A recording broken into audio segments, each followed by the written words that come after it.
दोस्तों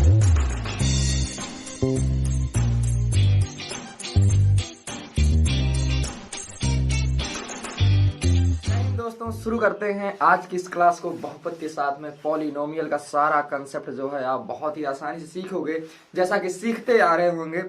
देखिए, जिस वीडियो में आपको जरा भी कोई प्रॉब्लम हो रही हो या बातें ना समझ में आ रही हो या कंटेंट ना समझ में आ रहा हो, तो आप कमेंट बॉक्स में से कमेंट करके शेयर कर सकते हैं अपनी प्रॉब्लम।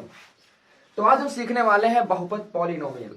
ठीक है, पॉलिनोमियल बहुपद जो है बहुत ही इंपॉर्टेंट चैप्टर है। आपको क्लास 9th में मिलेगा, क्लास 10th में मिलता है। इससे क्वेश्चन बनने की बोर्ड में बहुत ज्यादा उम्मीदें रहती हैं लोगों को, क्योंकि कंसेप्ट ही ऐसा होता है। अलजेब्रा का जब नाम आता है उसमें बहुपद जो है मेन रोल होता है। बहुपद से ही कह सकते हैं अलजेब्रा की शुरुआत होती है, बीज गणित की शुरुआत होती है। तो हम जानते हैं राशियां कितनी होती हैं। राशियां बोले तो इस मैथमेटिक्स में किन चीजों को मिला के खेला जाता है हम जानते हैं। जोड़, गुणा, घटाना, भाग, है ना, इनसे होता है हमारे इस पूरे मैथमेटिक्स में गेम। लेकिन यह गेम में रोल कौन अदा करता है, प्लेयर कौन होते हैं? तो दो लोग होते हैं। एक तो प्लेयर होते हैं अचर राशियां, एक प्लेयर होते हैं चर राशि, है ना। देखो, अचर एंड चर, यह दो लोगों का रोल बहुत ही ज्यादा मेन होता है।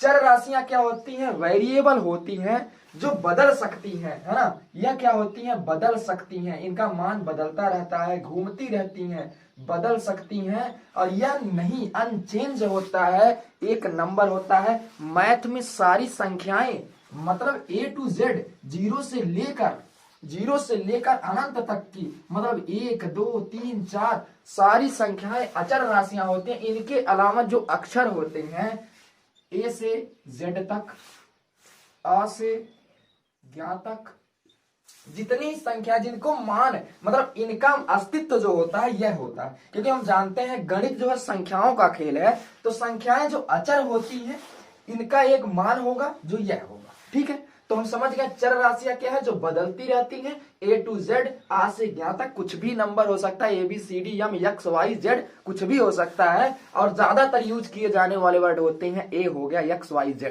ऐसे यूज होता है। इनका एक मान होता है, वो चेंज होती है तो इस मान में आकर चेंज हो जाएंगे।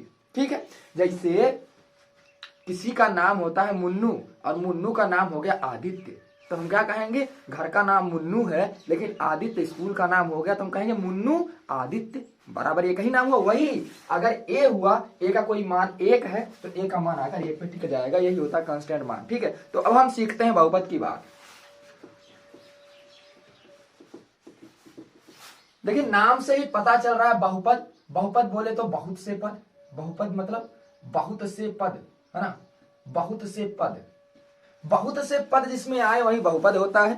बहुत से पद जिसमें आ रहे हैं वही बहुपद होता है। यह पद क्या आ सकते हैं? हो गया X Y Z A B, बहुत सारे पद इसमें आते हैं, वो क्या हो गया? बहुपद होते हैं। बहुपद में मेन यह लिखना है कि बहुपद आखिर सभी संख्याओं कह सकते हैं। क्या हम बहुपद में सभी जो बहुत सारे पद आते हैं सभी कह सकते हैं? बिल्कुल नहीं। बहुपद में वही संख्याएं आती हैं जिनका मान जो होता है पूर्णांक होता है। पहला हमने देखा बहुत सारे पद आ रहे हैं। दूसरा क्या है? एक पूर्णांक होना चाहिए, एक पूर्णांक होना चाहिए। पूर्णांक बोले तो हमने क्या सीखा? अगर आप पूर्णांक के बारे में नहीं जानते हैं तो नंबर सिस्टम का पार्ट 1 वीडियो आई बटन पे क्लिक करके देख सकते हैं, वहां पे पूर्णांक की कंप्लीट नॉलेज ले सकते हैं पूर्णांक होता क्या है। तो हम कह सकते हैं कि जैसे दे दिया गया √2x, क्या यह पूर्णांक है?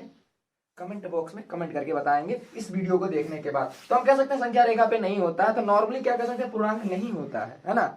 और क्यों नहीं होता ये देख सकते हैं आप। √2x तो पूर्णांक नहीं है तो बहुपद नहीं है, पूर्णांक नहीं तो बहुपद नहीं। ठीक है, पूर्णांक नहीं तो बहुपद नहीं। ठीक है, तो आप समझ गए होंगे वह सारी संख्याएं जो एक पूर्णांक संख्याएं होती हैं बस उन्हीं का बहुपद बन सकता है। जो पूर्णांक नहीं होती हैं उनका बहुपद नहीं बन सकता, वो बहुपद में नहीं आते हैं। ठीक है, इतना चीज हम समझे। अब हम सीखते हैं बहुपद को पहचान। देखिए, बहुपद को ऐसे पहचानने के लिए क्वेश्चन क्लास 9th में आपको मिलेंगे कि पूछा जाएगा, बहुत सारे दिए रहेंगे। उसमें कहा जाता है, देखिए जो पाई होता है, पाई, यह पाई जो होता है और यह 22/7 जो होता है, इसमें पूछता पाई क्या बहुपद है? क्या पाई बहुपद है? तो पाई बहुपद नहीं होता है, क्योंकि पाई का मान जो है वेरिएबल तो होता है लेकिन कांस्टेंट वैल्यू में नहीं आता है, इसलिए पाई जो है बहुपद नहीं होता है। ठीक है, तो अक्सर जो है यही पूछा जाता है कि √2x, √3, √4 ऐसे पूछा जाएगा कि बहुपद है कि नहीं, पहचानने के लिए बोला जाएगा तो आप पहचान सकते हो इजिली कि जो पूर्णांक होंगे बहुपद होगा, पूर्णांक नहीं तो बहुपद नहीं। ठीक है, अब सीखते हैं बहुपद में और क्या पूछा जा सकता है। पहले तो हम सीखे बहुपद को कैसे पहचानेंगे। बहुत सारे पद हों, पद कैसे होने चाहिए? पूर्णांक होने चाहिए, वही बहुपद होते हैं। ठीक है, अब हम देखते हैं बहुपद में कैसे नाम दिया जाता है। देखिए, जिसमें एक पद हो, यह देखिए आप क्या है, एक पद, या क्या है, एक पद। और आपको ऐसे भी मिल सकते हैं x धन y, आपको ऐसे भी मिल सकते हैं x² धन y, आपको a धन z धन a ऐसे मिल सकते हैं, है ना। अब इसमें से पूछ लिया गया बताओ कि बहुपद है कि नहीं है, तो हमने क्या बोला, बहुत अभी पहले सीखे हो, जिसमें बहुत सारे पद हो, पद कैसे होने चाहिए, पूर्णांक होने चाहिए, वही बहुपद होते हैं। तो इसमें हम देख रहे हैं कोई ऐसी संख्या नहीं दिख रही है जो अपूर्णांक है, कोई ऐसी दिख रही है नहीं है। ठीक है, तो हम कह सकते हैं यह देखिए बहुपद है, यह भी बहुपद है, यह भी है, यह भी है, लेकिन इसका एक नाम दिया जाता है। जैसे आप देख सकते हैं इसमें एक ही पद है, एक ही पद है, तो आप क्या कहोगे, यह एक पदी बहुपद है। कैसा है, एक पद, एक पदी बहुपद, एक पद, है ना, एक पद का बहुपद है। इसमें देखिए एक दो, दो पदी, तो क्या कह सकते हैं, दो पदी बहुपद है, दो पदीय बहुपद, दो पदीय बहुपद है। अब इसमें देखिए देखा ये क्या लिखा है, दो पदी तो है, दो पदी है, यह क्या है, दो पदी है। अब आप लोग पूछोगे, आप लोग देखे होंगे कि इसे बोल सकते घात द्विघाती क्यों बोलते हैं, अभी आप सीखने वाले हो। इसमें दो पदी बहुपद है। ठीक है, इसमें क्या है, तीन, एक दो तीन, तीन पदी बहुपद है, तीन पदी। आप इसमें एक चीज देख रहे होगे कि यह जो संख्याओं की संक्रियाएं हैं, गणित की संक्रियाएं जिसे बोलते हैं, प्लस माइनस गुणा भाग, तो अगर बीच में प्लस माइनस आ जा रही हैं तो प्लस माइनस के बाद जितनी भी पद आ रहे हैं उसी से उसका नाम दे रहे हैं। जी हाँ, बिल्कुल यही होता है कि जो प्लस होता है, जो माइनस होता है, उसके प्लस माइनस की संख्या के अनुसार उन पदों की संख्याएं होती हैं। यहाँ पे दो प्लस माइनस का तीन पद दिख रहे थे, एक दो तीन, तीन पदी बहुपद हो गया। समझ में आया।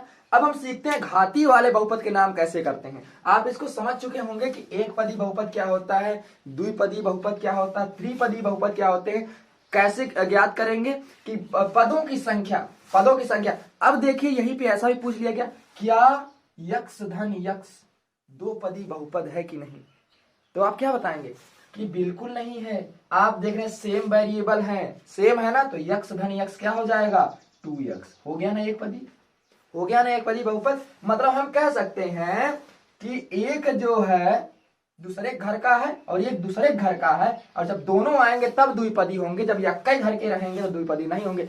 अरे किसी घर न्योता हुआ है और एक लोगों का बुलावा था और आप सपहर पहुंच गए, है ना, तो इसका मतलब क्या हुआ कि आप ये कहोगे पूरा गाँव खाया था, नहीं खाया था पूरा गाँव। अरे एक आदमी का एक घर का बुलावा आप दिए थे, सपहर पहुंचे तो आप कहोगे खाली उन्हीं घर का आदमी खाया था, खाली उन्हीं घर का आदमी खाया था। इसलिए देखिए इसमें भी दुई लोग पहुंचे, इसका मतलब ये नहीं है कि दुई बहुपद हो गए, ना ना ना, आप कहोगे कि उन्हीं घर के आए थे, मतलब यक्का ही बहुपद थे, यक्ष धन यक्ष 2x हो गया। ठीक है, अब हम देखते हैं घाती वाला। इतना हम आशा करेंगे आप समझ चुके होंगे।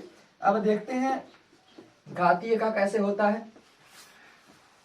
घातीय का बहुपद जो होता है काउंट तब होगा जब यक्का घर के सपहर जाते हैं, लेकिन घाती में किनको देखिए, अगर वही घर में कोई डीएम रहे और कोई कलेक्टर है तो उनका ज्यादा श्रेष्ठ रहेगा, उनके साथ जो पिल्लू गए हैं उनका नाम नहीं लिया जाएगा। देखते हैं, अब जैसे दे दिया गया x² धन x धन 2। अब ये बताइए हमें किस मतलब कितनी घाती बहुपद है, तो आप कह रहे, हमने क्या कहा, जो डीएम कलेक्टर हैं उन्हीं का आप देखोगे। डीएम कलेक्टर बोले तो जिनके ऊपर टैग लगा है, जो बहुत बड़े दिख रहे हैं, तो देखिए टैग तो खाली नहीं ऊपर लगा है x², तो हम कह सकते हैं जो घातिया बड़ी है, जो बड़ा आदमी है उन्हीं को देखो। तो ये कौन से हो गए, द्विघाती बहुपद। कौन से हो गए, द्विघाती बहुपद हो गए, यह हो गए द्विघाती बहुपद। अगर यह लिखा है तो यह एक घाती बहुपद है, यह एक घाती बहुपद है। अब देखिए अगर हो गया ऐसे तो x³ धन x धन x, यह क्या है, त्रिघाती बहुपद, तीन घाती बहुपद है, त्रिघाती बहुपद है।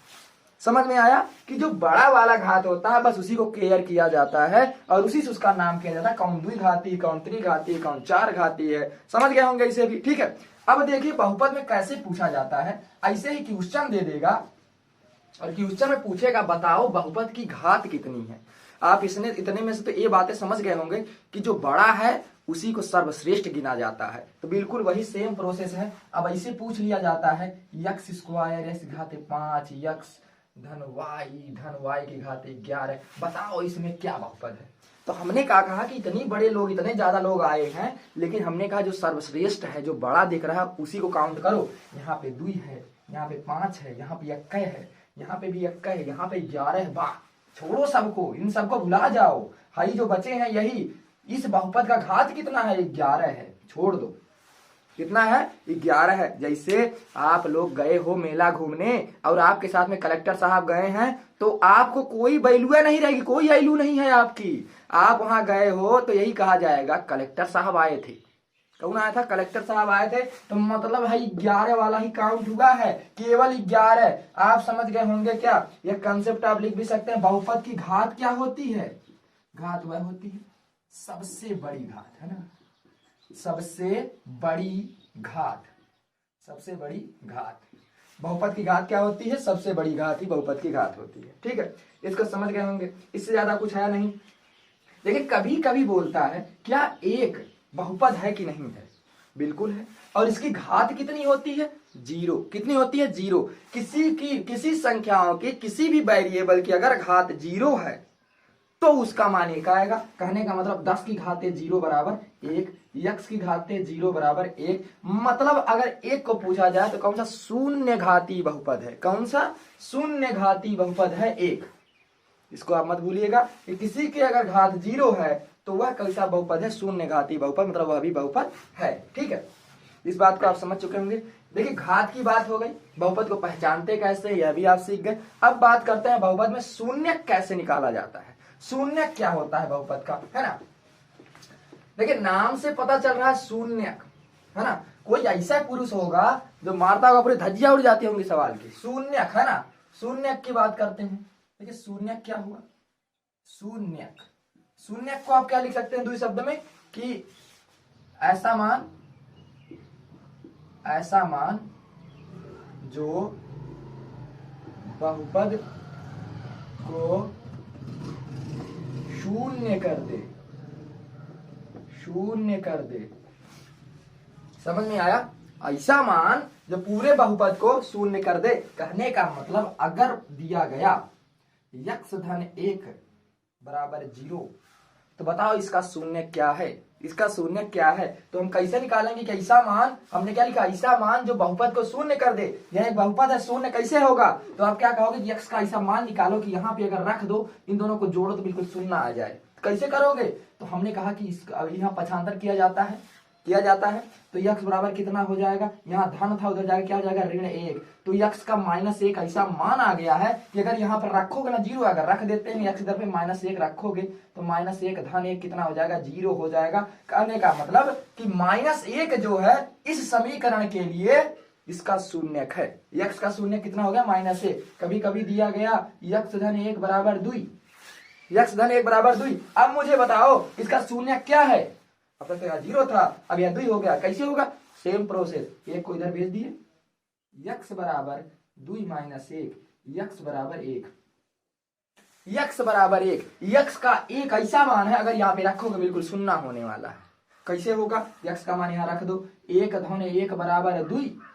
अब 2 उधर करोगे, 2 - 2 बराबर 0। समझ में आया? शून्य बिल्कुल हो गया। आप कहोगे कि यहाँ पे LHS RHS इक्वल हो रहे हैं, शून्य क्यों किया? क्योंकि शून्यक में क्या होता है, हमेशा जो होता है आपका RHS दाहिना वाला साइड, राइट हैंड साइड, शून्य अगर आ रहा है तो वह बहुपद का मान है, ठीक है, वही बहुपद का मान शून्य कहलाता है। तो यही आपको यहाँ पे देखना, इसे चेक किया जाता है शून्य क्या होता है। तो किसी चीज का शून्य, किसी बहुपद का शून्य क्या होता है? ऐसा मान जो पूरे समीकरण को शून्य कर दे, वही उस बहुपद का शून्यक होता है, ठीक है।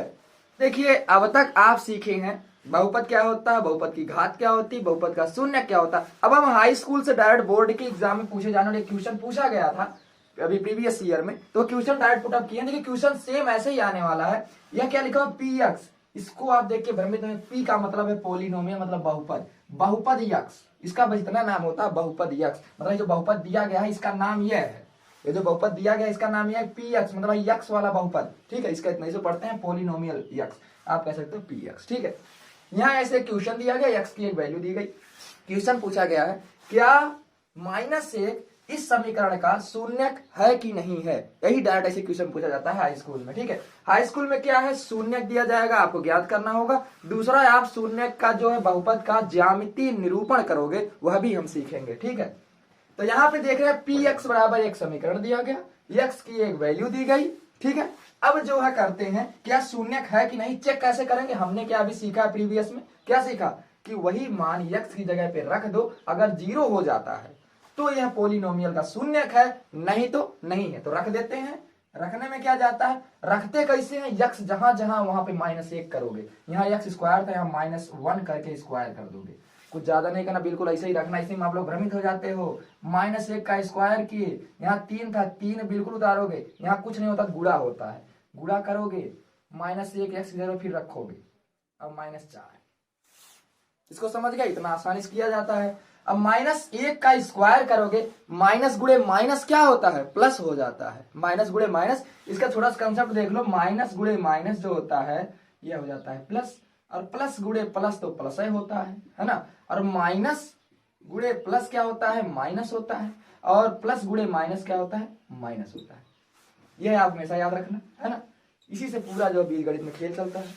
तो माइनस का स्क्वायर क्या मतलब 2 बार गुणा हुआ, माइनस गुणे माइनस क्या हो गया, प्लस हो गया, +1, यहाँ 1 आया, फिर माइनस, देखो यहाँ माइनस, यहाँ माइनस, माइनस गुणे माइनस प्लस, 3 × 3 और -4, 3 × 4, 4 - 4 बराबर 0, 4 - 4 बराबर 0। तो कह सकते हैं कि यक्स का जो -1 मान है यह इस पोलिनोमियल, इस बहुपद का शून्यक है, ठीक है। तो आसानी से आप समझ गए होंगे क्वेश्चन कैसे आते हैं और आपको करना कैसे होता है। बिल्कुल सेम प्रोसेस से आप करोगे अपने बोर्ड के एग्जाम में, ऐसे ही राइट करना, इससे ज्यादा कुछ करने का नहीं है। बस आप डायरेक्टली नीचे लिखोगे हाँ x बराबर -1 जो है इस बहुपद का शून्य है।